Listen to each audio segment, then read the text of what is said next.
लोक दबक्या आवाजात फोन करतात आणि सांगतात आम्हाला फोन आला होता. आता कोण फोन करतं, काय फोन करतं हे मला नाही माहिती, मी काय विचारत बसत नाही, कारण का दुसरे का घर में झांकने का शौक नहीं है मुझे. पण मला सगळ्यांना एक सांगायचं आहे की जो तुम्हाला धमकी देतो त्याला फक्त माझा मोबाईल नंबर द्या. याचं कारण असं की ते ज्यांना घाबरतात ना दिल्लीत, त्यांच्या समोरच अमोलदादा मी भाषण करतो आणि डंके की चोट पे भाषण करतो. आणि मला माहिती आहे उन्हाळा खूप झालेला आहे, त्याच्यामुळे बर्फ म्हणजे आईस लागतोय सगळ्यांना. आईस म्हणजे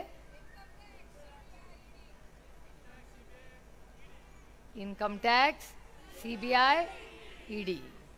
आणि त्याच्यामुळे ह्याची काय फार चिंता आपल्याला करायची नाही. हम लोग खाली हाथ आए और खाली हाथ ही जाएंगे. पण खाली हाथ जाने के पहले बहुत काम करना है, क्योंकि देश की सेवा कर रही है. आणि मला या